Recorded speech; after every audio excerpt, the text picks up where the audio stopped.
Vishnupada Paramahansa Padavajikacharya Stotra Shri Shrimada's Divine Grace A.C. Bhaktivedanta Swami Srila Prabhupada Ki ISKCON BBD Founder Acharya Srila Prabhupada Ki Jayam Vishnupad Paramahansa Padavajikacharya Stotra Shri Shrimada's Divine Grace Bhakti Siddhanta Saraswati Goswami Maharaj Ki Ananta Gauri Vaishnavrinda Ki Namacharya Srila Haridas Thakur Ki Prem se kaho Shri Krishna Chaitanya Prabhu-Nityananda Shri Advaita Giridhar Shivasadi Gaura Bhakti Vrinda Ki Shri Shri Radha Krishna Gopinath Shamakunda Radhakunda Giri Govardhan Ki Vrindavan Dham Ki Navadvip Mayapur Dham Ki Ganga Jamuna Maya Ki Tulasi Devi Maharani Ki Samaveda Bhakta Vrinda Ki Harinam Sankirtana Ki Brihat Madanga Ki.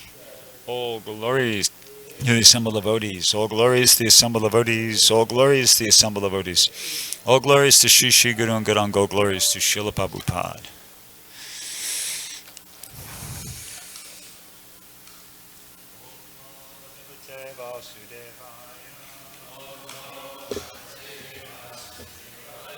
Om Namo Bhagavate Vasudevaya.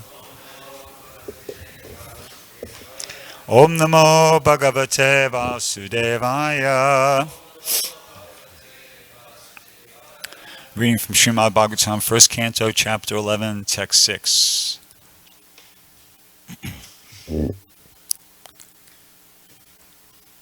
Natasmate natas sadangri pankajam.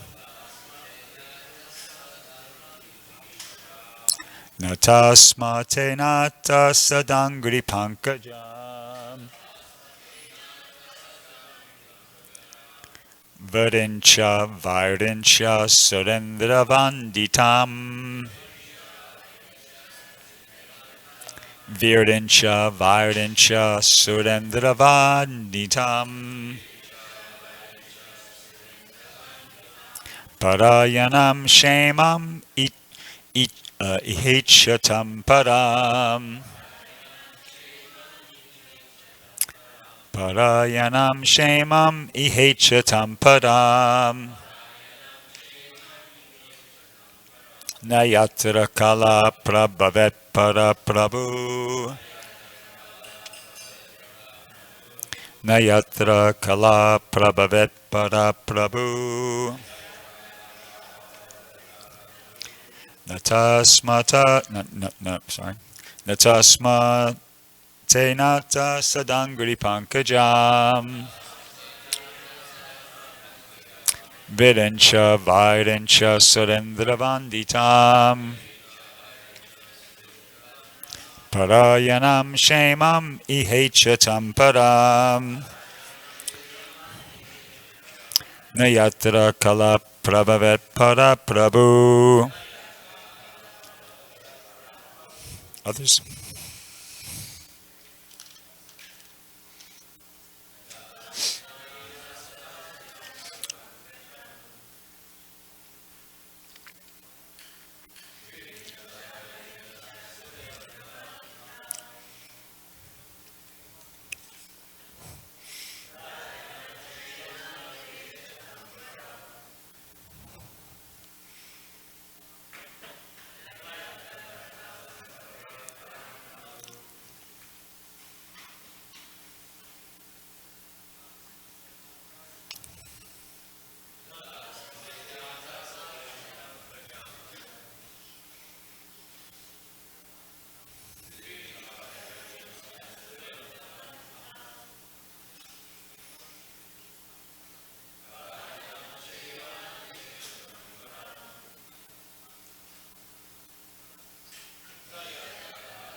Vaishnavis.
Nata, bowed down. Sma, we had done so. Te, unto you. Nataha, O Lord. Sada, always. Angri pankajam, the lotus feet. Vadencha, Brahma, the first living being. Vaidensha, sons of Brahma like Sanaka and Sanatana. Sura Indra, the king of heaven. Vanditam, worshipped by. Parayanam, the supreme. Shemam, welfare. Iha, in this life. Ichatam, one who so desires. Param, the highest. Na, never. Yatra, wherein. Kala, inevitable time. Prabhavet, can exert its influence. Para, transcendental. Prabhu, the Supreme Lord. Translation and purport by His Divine Grace A.C. Bhaktivedanta Swami Srila Prabhupada. The citizens said, O Lord, you are worshipped by all demigods like Brahma, the four sanas, and even the King of Heaven. You are the ultimate rest for those who are really aspiring to achieve the highest benefit of life. You are the Supreme Transcendental Lord. An inevitable time cannot exert its influence upon you. Purport. The Supreme Lord is Sri Krishna, as confirmed in Bhagavad Gita, Brahma Samhita, and other authorized Vedic literatures. No one is equal to or greater than him, and that is the verdict of all scriptures. The influence of time and space is exerted upon the dependent living entities who are all parts and parcels of the Supreme Lord. The living entities are predominated Brahman, whereas the Supreme Lord is the predominating absolute. As soon as we forget this clear fact, we are at once in illusion, and thus we are put into threefold miseries, as one is put into dense darkness. The clear consciousness of the cognizant living being is God consciousness, in which one bows down unto Him in all circumstances. Om Ganatamanandasya Jananjana Shalakaya Chakshurna Militamyena Tasmai Shri Gurave Namaha Shri Chaitanya Manobishtam Stapitamyena Bhutale Swayamrupakadamayam Dadati Swaparantikam. So that last sentence, the clear consciousness of the cognizant living being is God consciousness, in which one bows down unto Him in all circumstances.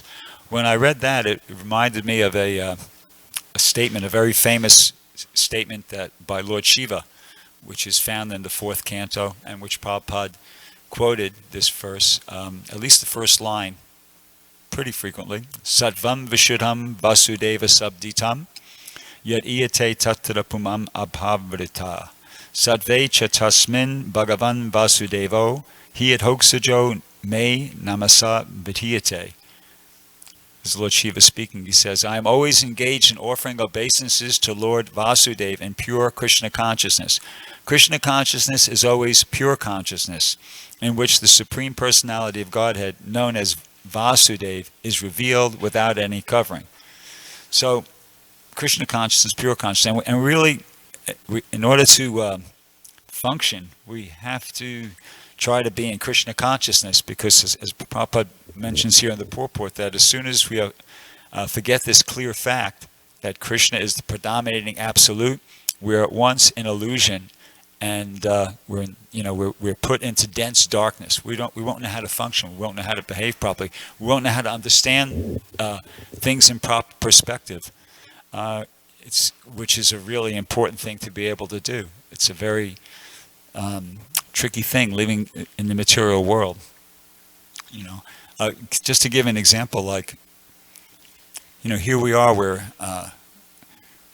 living in the material world, and we're faced with so many situations, and like Arjuna. Okay, Arjuna, he was faced with this situation where he was being asked to fight, and in the opposite armies were his friends, relatives, teachers, his grandfather. So part of him was saying, Krishna wanted him to fight, so he went out there. It's not like he immediately said, no way, forget it, I'm not doing this. part of him was into it. He was, okay, yeah, Krishna wants me to do this, I got to do it.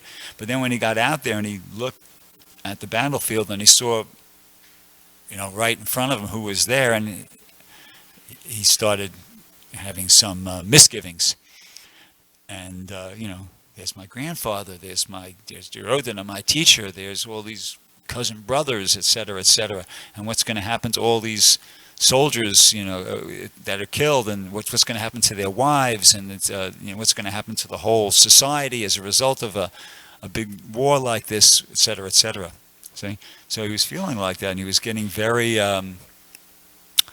emotional and having great misgivings about fighting. And understandably so, but he had to, but Krishna had to get him out of his illusion. And there's a time, it was good. It was good that he didn't want to be callous. He wasn't unmoved. That's something we definitely don't want to be callous and unmoved. That on the one hand, right? An interesting pastime with that is in the 9th canto. There's this story about this king Sodasha, also known as Mitrasaha, also known as Kalmasapada. What happened was he went out hunting, and while he was hunting, he killed a man-eating Rakshasa, but he spared the Rakshasa's brother. He didn't kill the Rakshasa's brother, thinking, well, just anyway, for whatever reason. But the Rakshasa's brother decided, I'm going to get revenge. So he became a cook in the kingdom, in the court of this king. And when Vasishtha Muni, who is the king's spiritual master, came to visit, he surreptitiously made an arrangement to serve him human flesh. So he's serving human flesh to Vasishtha Muni. Vasishtha Muni, by his mystic powers, could understand what had happened, and he thought that King Sodasha was responsible for that. King Sodasha had no idea what was going on, and he cursed King Sodasha to become a Rakshasa. And then subsequently Vasishtha Muni realized, oh, wait a second, the king didn't, he's innocent. He was faultless. He didn't realize what was going on. It was just, he was a victim of circumstances, and I think the curse got reduced that he would only be a Rakshasa for 10 years or whatever. I can't remember exactly now. But what happened was the king was ready to counter-curse him, but his wife told him, no, don't do that. So he just accepted that curse. And sure enough, he became like a Rakshasa. He became like a Rakshasa. And one time he was out hunting or something like that, or on a tour. Anyway, he came across this Brahmin and his wife who were just, prepared to engage in Garbhadan Samskar, to have children, and he was hungry, so he saw the Brahmin, and he decided to eat the Brahmin, because he was like a Rakshasa. He had become like a Rakshasa. And so the wife saw what was about to be happening, and she begged. She's looking at you're the king. You're the husband of Marianti. You're supposed to be a great protector of religious principles and this and that. She tried to kind of, with every ounce of her intelligence and ability, convince him otherwise. But the king is described in the words of the Bhagavatam. He was unmoved. He was unmoved because he'd become like a Rakshasa, and he just ate the king, and he ate the Brahmin, and that was that. And she cursed him. But the point is, he was unmoved. So definitely, that's one extreme. You don't want to be like a Rakshasa and be unmoved about, what's people suffering, animals suffering, what's going on in the world today. We don't want to be callous. Arjuna didn't want to be unmoved. He wasn't wanting to be callous. On the other hand, you can't be sentimental. You can't be like he was, until he surrendered to Krishna and Krishna preached to him and enlightened him. It was kind of like nice sentiments, but like Prabhupada explains it, anything in the material world, everything is inebrities. In other words, he had some good sentiment there. I don't want to kill my grandfather, my teachers, and et cetera, et cetera. But there was some self-interest there on his part. He was in material consciousness, is the point. And he was also thinking, along with those good sentiments, he was also thinking that I don't want to be the bad guy. Why do I have to be the bad guy? I don't want to be disliked. I don't want to be disturbing people and be disliked and be the bad guy. That was also there. That was, part of the psychology there. And that was, he was in mundane. He was in illusion. And Krishna, preached to him and spoke to him and got him out of his illusion. And then he could understand what his duty was, which was to fight. And rightly so. I mean, all these personalities that he was so concerned about, Bhishma, Dronacharya, Kripacharya, etc., they all had ample opportunity to change their minds.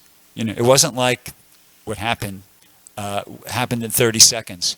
It wasn't like, everything was fine and there was some misunderstanding within 30 seconds and then, they all just decided, no, we're going to, they had years. The things leading up to the Battle of Kurukshetra, that played out over years. All those personalities had ample time to reconsider the situation and change their position. Dhritarashtra was directly preached to by Vidura.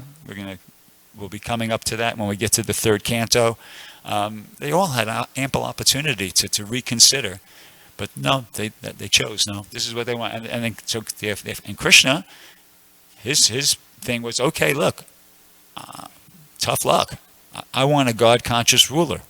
I don't want Duryodhana as the emperor, as the ruler. I want a God-conscious ruler. I want Maharaj Yudhisthira. I want my pure devotee as the leader.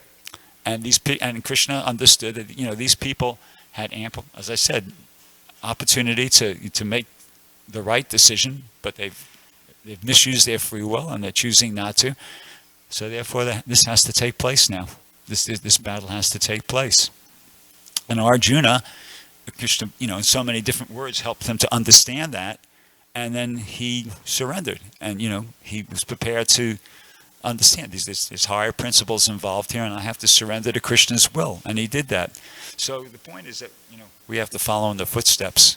We have to follow in the footsteps of Arjuna, and be prepared to execute the will of the predecessor acharyas of Srila Prabhupada and the predecessor acharyas, which is to go out and preach. Just like Arjuna, he didn't want to be disturbing.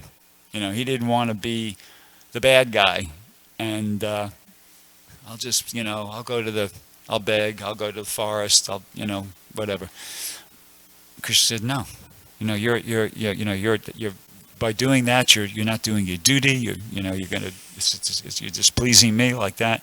So in the same way, we have the instruction from our spiritual masters and from Lord Chaitanya, Yade Deke Tade Kaha Krishna Upadesh Amada Agnaya Guru Hana Tade. Wherever you go, whoever you meet, tell them about Krishna. We have that instruction, and we have to do it, whether it's appreciated or not appreciated. Just like Arjuna, Krishna told him you have to fight, and he didn't say that, well, when you fight, Bhishma, don't worry, everybody's going to like you, everybody's going to applaud. No, they're not going to. They weren't happy about Arjuna fighting. I mean, they're going to fight back. But so what? There was one point. I mean, in one lecture, Prabhupada said, or Arjuna asked Krishna, but Krishna, if I fight and I have to, and if I kill some of these personalities, and don't you think that I'm going to be very disturbed? I think they just maybe a month ago it was played here on Sunday morning, and Krishna said, yeah, and Arjuna said, well, so how do I do? He said, just have to tolerate it. There's no other. You have to tolerate that. So in the same way, we've been asked to preach Krishna consciousness, and sometimes that means disturbing people. I was just listening to a lecture a couple of days ago where Prabhupada was, devotees were bringing up that question to Prabhupada about Prabhupada. We go out there sometimes and we're not appreciated. We're chanting and the people don't appreciate it, or we stop people to try to give them a book and they don't appreciate it.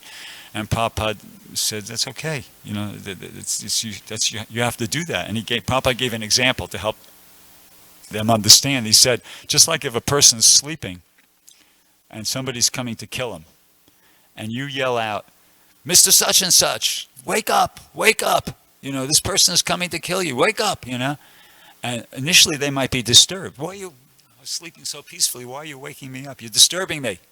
See, but why? Disturbing him for what purpose? To save his life. See, so Prabhupada gave that example. Okay? We're disturbed. Yeah, we have to go out. Maybe they feel disturbed. That's okay. We have to disturb them. We have to disturb them. And we have to disturb them and to wake them, just like in that example, to wake them up to save their life.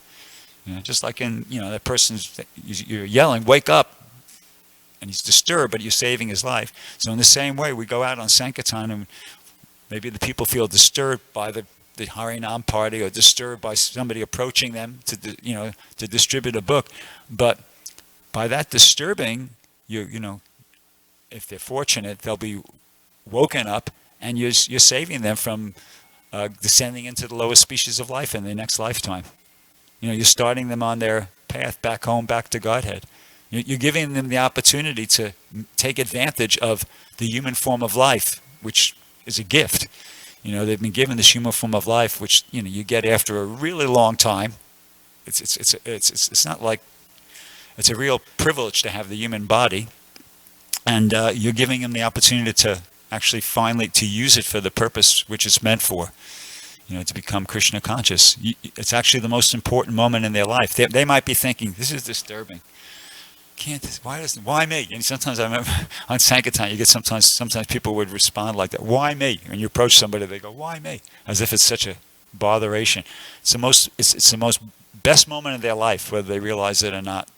Just like that person is sleeping. You wake him up so he doesn't get killed. That's the best moment of his life. You just saved his life. So anyway, we have to do like that. We have to be soldiers in the field.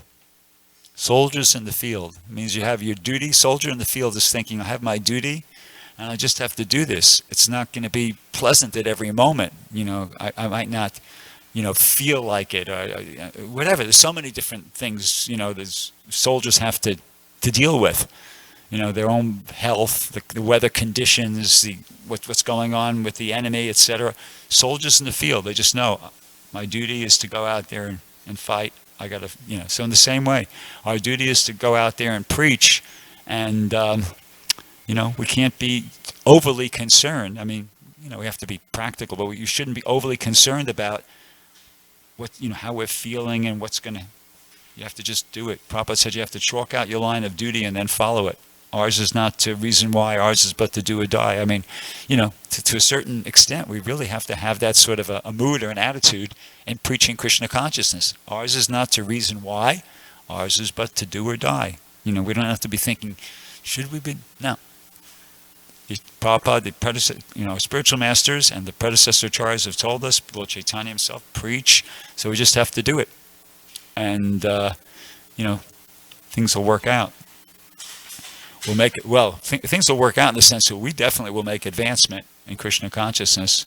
We'll come out of our illusion, and hopefully we'll be able to help other people come out of their illusion.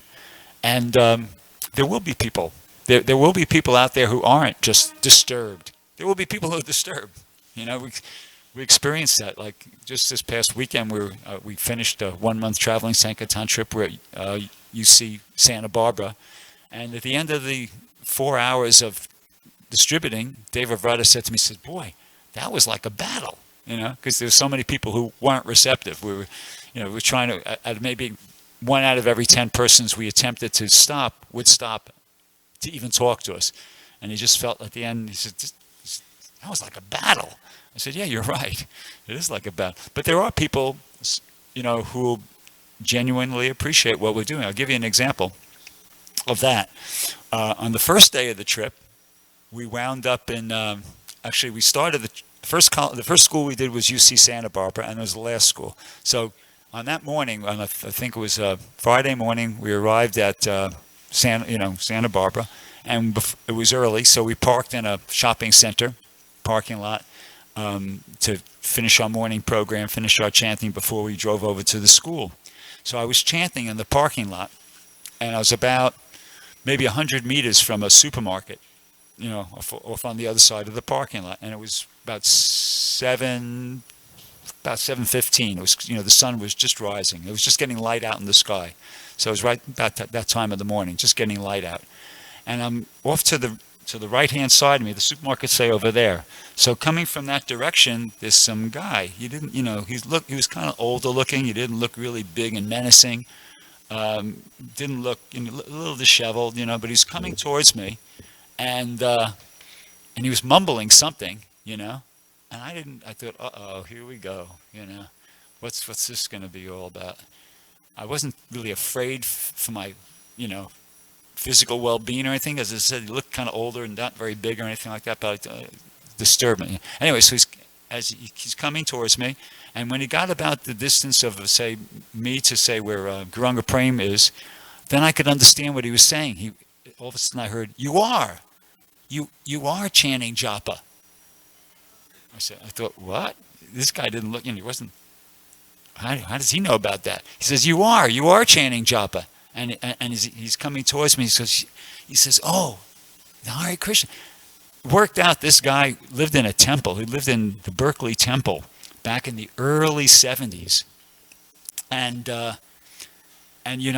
he started telling me that. He started saying, yeah, I know about Hare Krishna. It's so good to see you out here. He said, I lived in the temple in Berkeley. And I said, really? I said, did you know anybody? Do you remember any devotees? And I said, and I didn't say it, okay? I said, do you know any devotees? I was about to start mentioning some names. And he went, Jayananda. I said, oh, really? He said, you knew Jayananda? He said, yeah, Jayananda. He said, he used to lead the chanting. This guy was about, I don't know, how old? About to die old. So he was like 70s, maybe 80, I don't know. But this is what he said. He said, Jayananda. He said, Jayananda. He used to lead the chanting. And he repeated that. And then he said, he said he always served prasadam. He always served prasadam. And he said he never ate himself until he served everybody prasadam. So this is like going back probably 50 years. This is 2018, or maybe not quite 50 years, between 45 years approximately, that this was, happening in his life. And then he said, I said, do you remember anything else? He said, he was my mentor. He said, oh, when he went traveling, when he went away, it was so sad, He was like, and I said, okay, stop. I said, his name was Steve, actually, it worked. I said, okay, look, hang on. Just don't say anything more. Come with me. And I pointed to the van, the Sankirtan van, which was about 100 meters away, and 50 meters away. I said, come on over here. I just want you to just hang on a second. I just want you to repeat exactly what you just said to me, because I'm here with a couple of the brahmacharis. I want them to hear it too.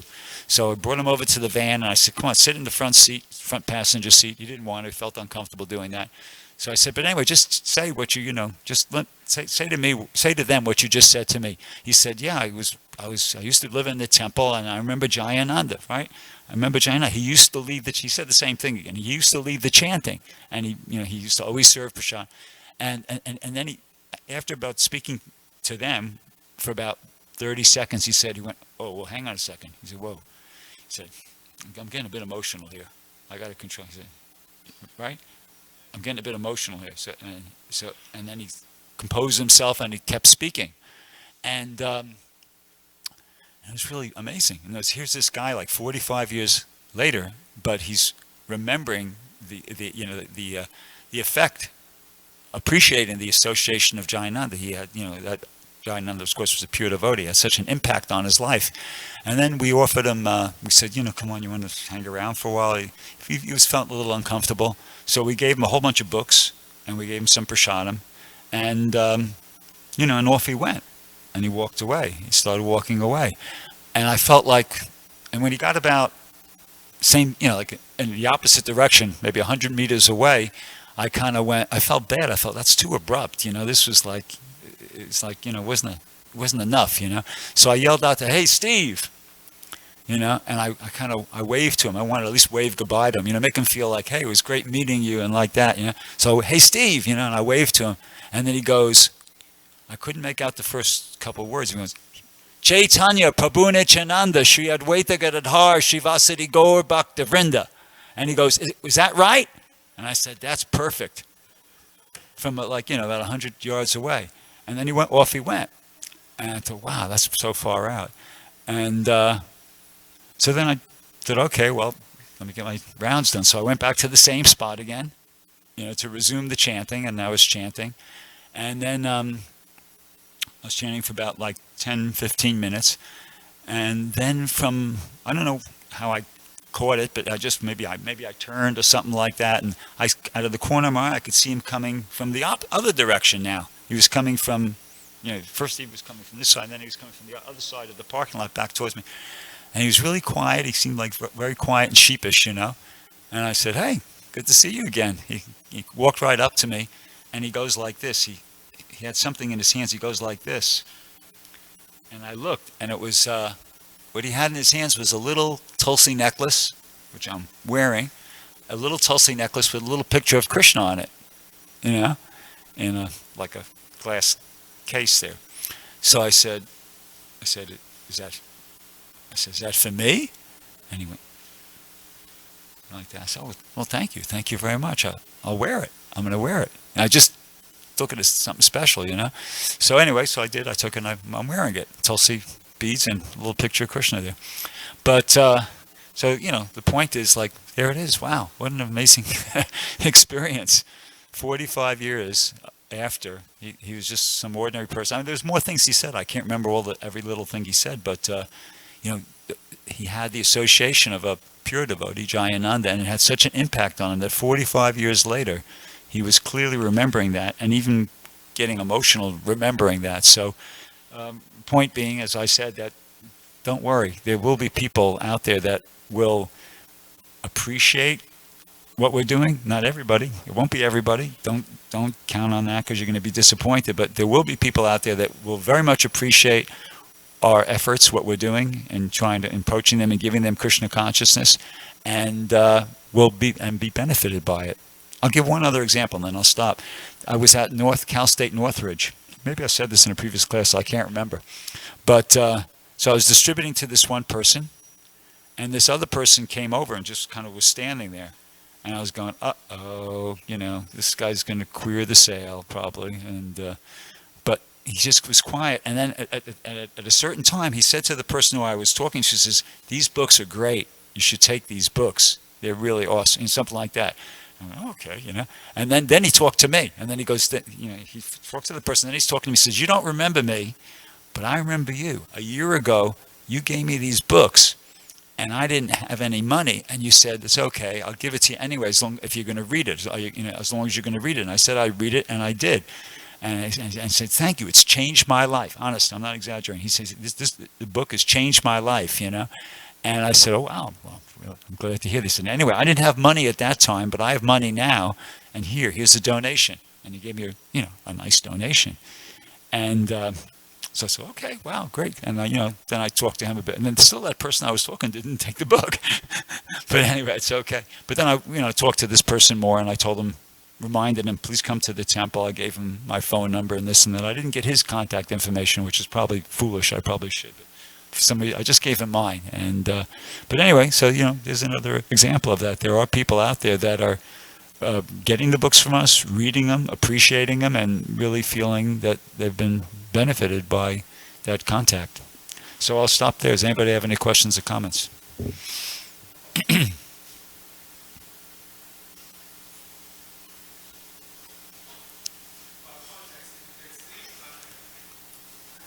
No, we didn't. We didn't. I don't know. I got this thing where I just figured I want to leave it to them to make the next step. If they do, then I kind of follow up on it. But I didn't. We gave him plenty of information about how to get a hold of us, but I didn't contact him. I didn't get his information. Okay. So, yeah.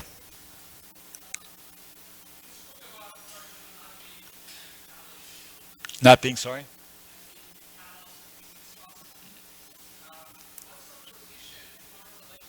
Uh-huh.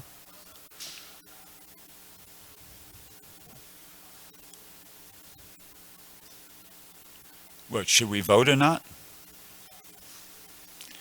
Wow.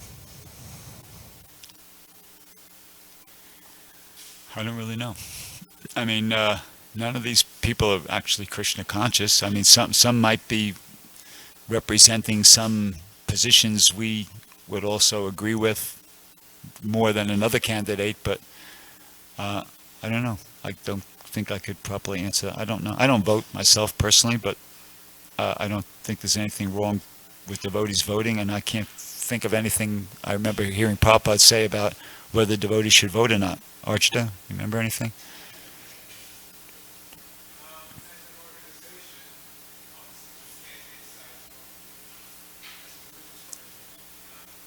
Uh-huh.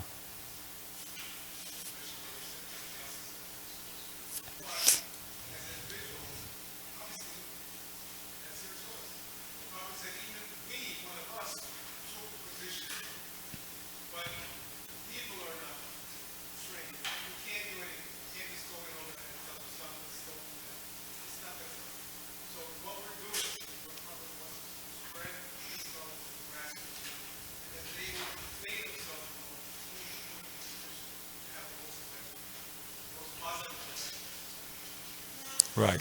Yes, Mata.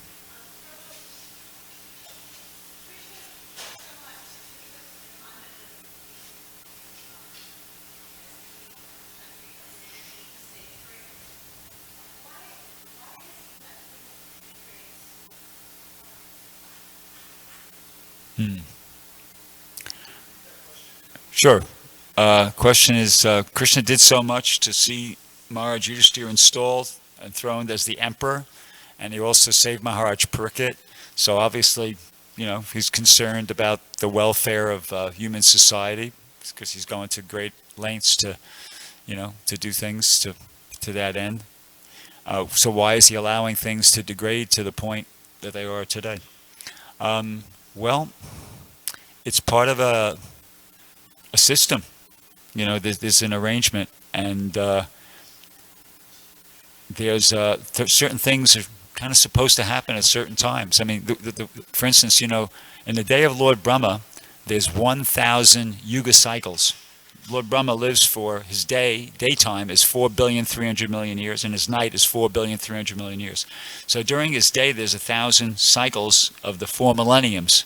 Okay, Satya. Normally, it's Satya, Dwarpa, Treta, Kali, and this particular one is with Satya, Treta, Dwarpa. Okay, so actually, and that goes for 4,300,000 years. So from 4 million, actually now there's 427,000 years left. So for the last 3,873,000 years, things have been going downhill. Think about that, and that's the way, that's the system. And then after another 427,000 years, all of a sudden there'll be a shanja, a transition period, and then bloop, it'll be Satya Yuga again, and then the same thing will start again. At least I ran this by Giriraj Maharaj yesterday and asked him if that was the correct understanding. He said that was his understanding. So in other words, you have Satya Yuga, and from Satya Yuga, from the beginning of Satya Yuga to the end of Kali Yuga, maybe it's not like a straight line. It's maybe, they might be like you watch the stock market graphs, But if you plot it, the slope is definitely, it's going down. Things go downhill for 4,300,000 years, and then end of the Kali Yuga, Kalki comes and wipes everybody out, and then the next Satya Yuga begins. And so that's the nature of the thing. It's an opportunity. There's souls who have a desire to want to live, enjoy unrestricted sense gratification and not follow. So Krishna's facilitating them. He's facilitating those souls by giving them the opportunity to take birth as human beings in the Kali Yuga, so they can exercise that will as part of a big plan. Yeah, Architapu.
Jai.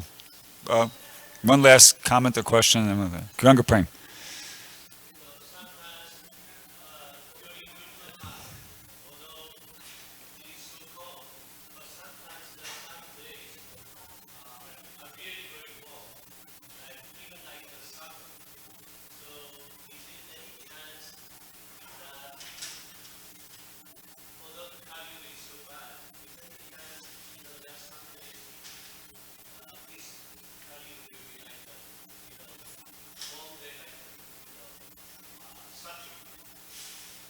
Well, supposedly, I think Prabhupada acknowledged this, that we're in there's the golden age of Lord Chaitanya, which began 500 years ago with the advent of Lord Chaitanya and lasts for, we're 500 plus years into it, so there's approximately another 9,500 years left.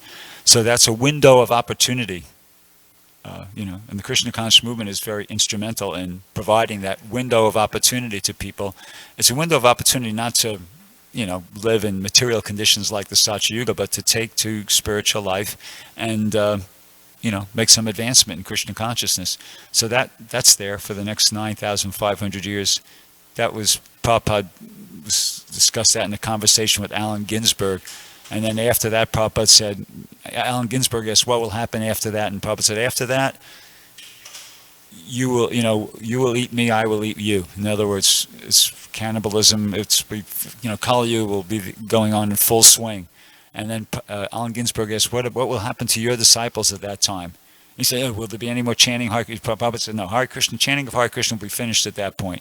And said, what about your disciples? He said, they will all have gone back home, back to Godhead. So, 9,500 years left for the window.